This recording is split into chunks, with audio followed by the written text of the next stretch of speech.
to discuss our ongoing efforts to evacuate American citizens, third country civilians, Afghan allies, and vulnerable Afghans.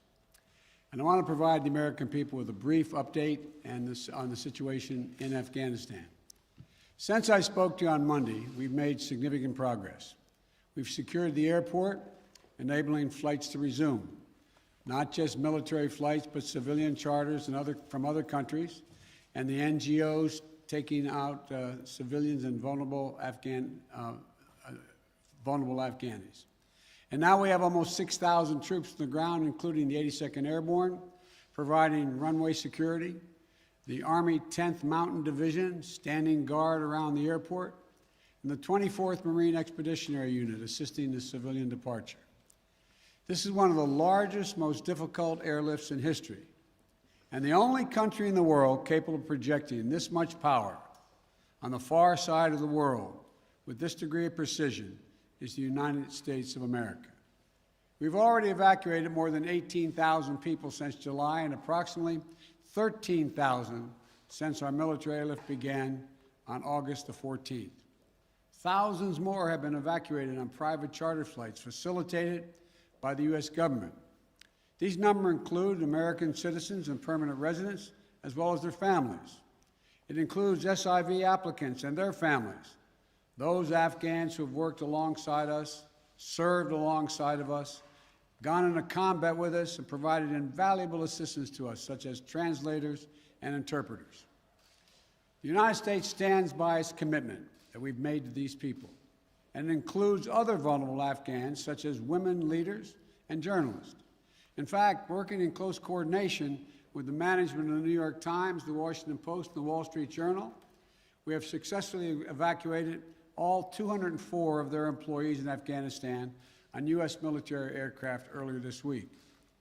We've established the flow of flights, and we've increased the number of people we're moving out of the country.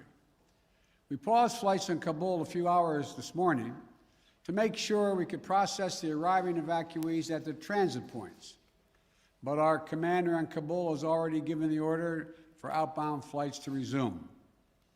Even with the pause, we've moved out 5,700 evacuees yesterday, and we're working on a variety to verify that number of the Americans who are still in country as we work on this, because don't have the exact number of people who are Americans who are there, and those who may have come home to the United States. We want to get a strong number as to exactly how many people are there, how many American citizens, and where they are.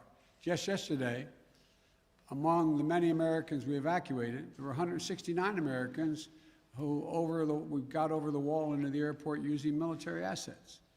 We're also facilitating flights for our allies and our partners, and working in close operational coordination with NATO on this evacuation. For example, we provided overwatch for the French convoy bringing hundreds of their people from the French embassy to the airport. These operations are going to continue over the coming days before we complete our drawdown. We're going to do everything that we can to provide safe evacuation for our Afghan allies, partners, and Afghans who might be targeted because of their association with the United States. But let me be clear. Any American who wants to come home, we will get you home. But make no mistake, this evacuation mission is dangerous. It involves risks to our armed forces, and it's being conducted under difficult circumstances. I cannot promise what the final outcome will be, or what it will be, that it will be without risk of loss. But as Commander-in-Chief, I can assure you that I will mobilize every resource necessary. And as an American, I offer my gratitude to the brave men and women of the U.S. Armed Forces who are carrying out this mission. They're incredible. And as we continue to work the logistics of evacuation, we're in constant contact with the Taliban, working to ensure civilians have safe passage to the airport.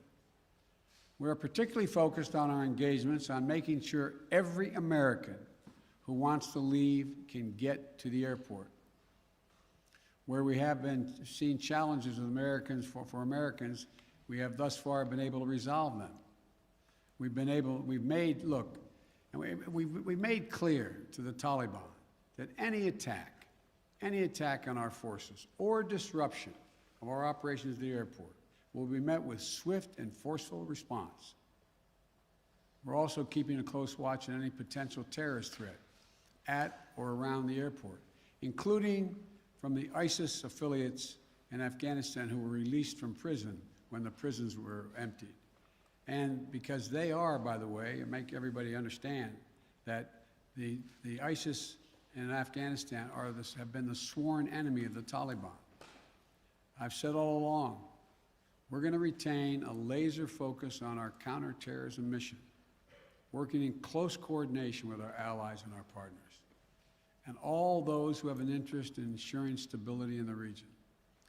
Secretary Blinken, who's with me today, met this morning with our NATO allies in consultation about the way forward, so that Afghanistan cannot be used in the future as a terrorist base to attack the United States or our allies. For 20 years, Afghanistan has been a joint effort with our NATO allies. We went in together, and we're leaving together. And now we're working together to bring our people and our Afghan partners to safety. In the past few days, I've also spoken directly with the British Prime Minister, Mr. Johnson, Chancellor Merkel of Germany, and President Macron of France. We all agreed that we should convene, and we will convene, the G7 meeting next week, a group of the world's leading democracies, so that together we can coordinate our mutual approach, our united approach on Afghanistan and moving forward. We are united with our closest partners to execute the mission at hand.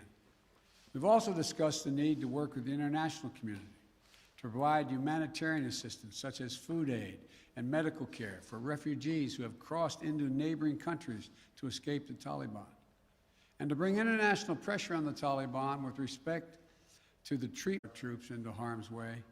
I take that responsibility seriously. I carry that burden every day, just as I did when I was vice president and my son was deployed to Iraq for a year. There'll be plenty of time to criticize and second guess when this operation is over. But now, I'm focused on getting this job done. I would ask every American to join me in praying for the women and men risking their lives on the ground in the service of our nation. As events evolve over the coming days, my team and I will continue to share the information and update the American people on exactly where things are.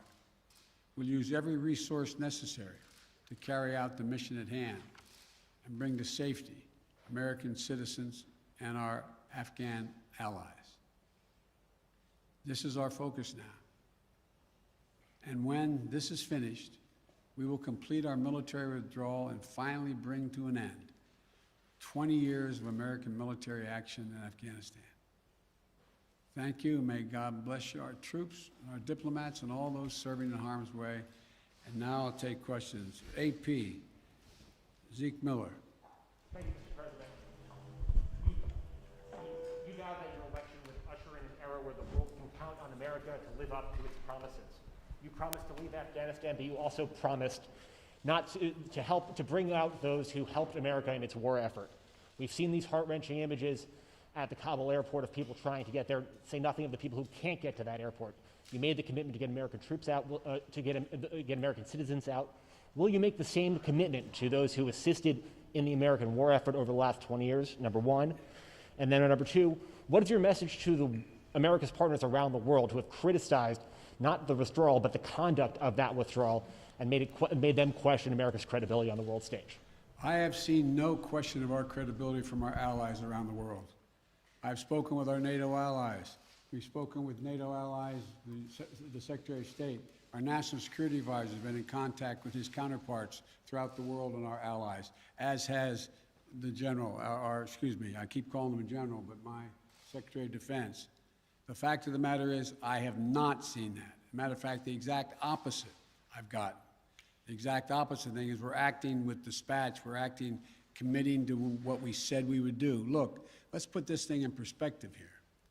What interest do we have in Afghanistan at this point with al-Qaeda gone. We went to Afghanistan for the express purpose of getting rid of al-Qaeda in Afghanistan, as well as getting Osama bin Laden. And we did. Imagine, just imagine, if bin Laden had decided with al-Qaeda to launch an attack from Yemen, would we ever gone to Afghanistan? Would there ever be any reason we'd be in Afghanistan? Controlled by the Taliban? What is the national interest of the United States in that circumstance? We went and did the mission. You've known my position for a long, long time. It's time to end this war. The estimates of the cost of this war over the last 20 years range from a minimum of $1 trillion to a think tank at one of the universities saying $2 trillion. That's somewhere between $150 million a day and $300 million a day. The threat from terrorism has metastasized. There's a greater danger from ISIS and al-Qaeda and all these affiliates in other countries by far than there is from Afghanistan. And we're going to retain an over-the-horizon capability that if they were to come back to be able to take them out, surgically move. So this is where we should be.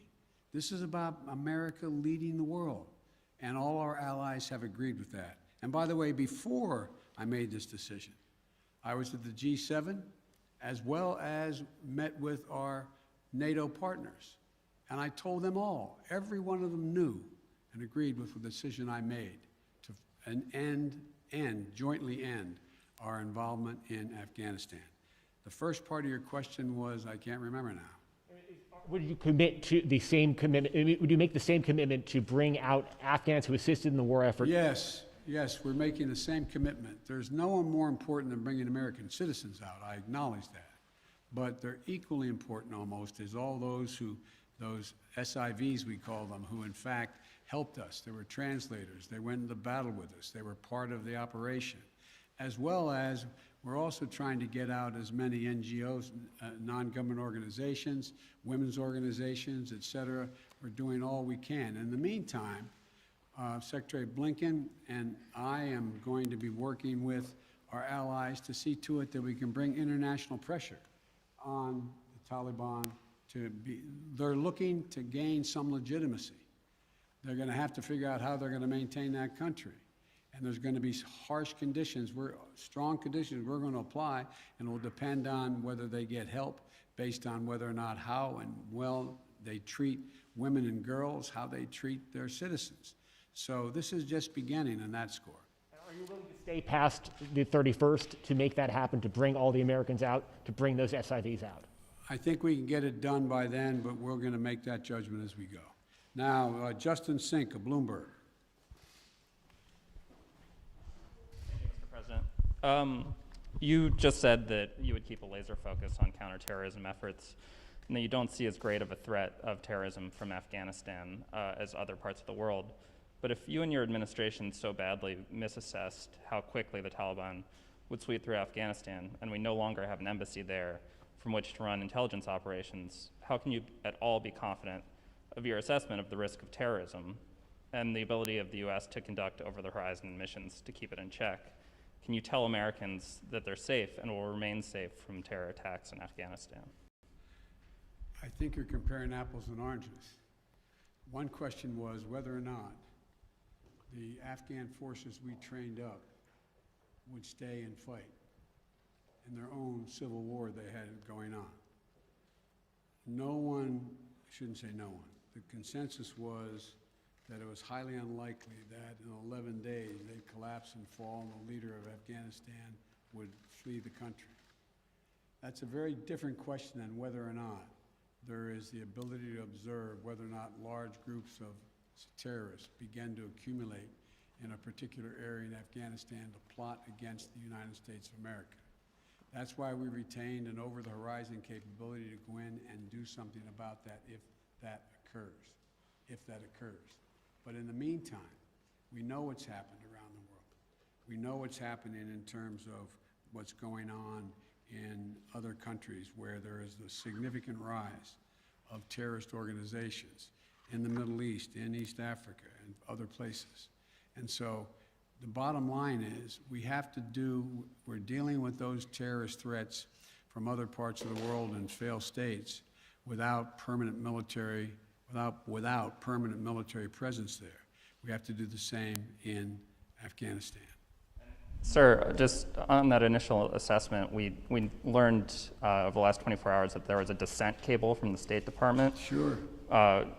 Saying that the Taliban would come faster through Afghanistan. Can you say why, after that cable was issued, the U.S. didn't do more to get Americans Got out? all kinds of cables, all kinds of advice. If you notice, it ranged from this group saying that they didn't say it'd fall when it did fall, but saying that it would fall, to others saying it wouldn't happen for a long time and they'd be able to sustain themselves through the end of the year. I made the decision. The buck stops with me. I took the consensus opinion. The consensus opinion was that, in fact, it would not occur, if it occurred, until later in the year. So it was my decision. Now, my next is Stephanie Ramos, ABC. Thank you, Mr. President. 2 questions for you. The military has secured the airport, as you mentioned, but will you sign off on sending U.S. troops into Kabul to evacuate Americans who haven't been able to get to the airport safely? We have no indication that they haven't been able to get in Kabul through the airport. We've made an agreement with the Taliban thus far. They've allowed them to go through. It's in their interest for them to go through. So we know of no circumstance where American citizens are carrying an American passport are trying to get through to the airport. But we will do whatever needs to be done to see to it they get to the airport.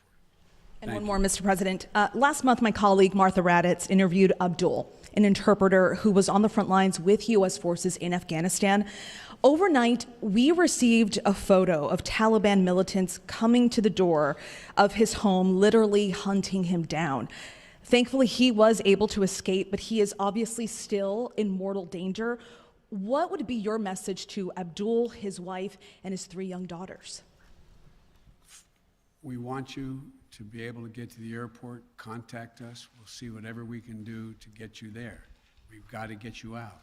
We are committed to deal with you, your wife, and your child to get all 3 of you out of Afghanistan. That's the commitment. Thank you, sir. Meredith Lee of PBS NewsHour. You mentioned just now using every resource available for evacuations. Why haven't you ordered the military to expand the security perimeter around the Kabul airport? Do you have any plans to do so, given that will likely require more U.S. troops?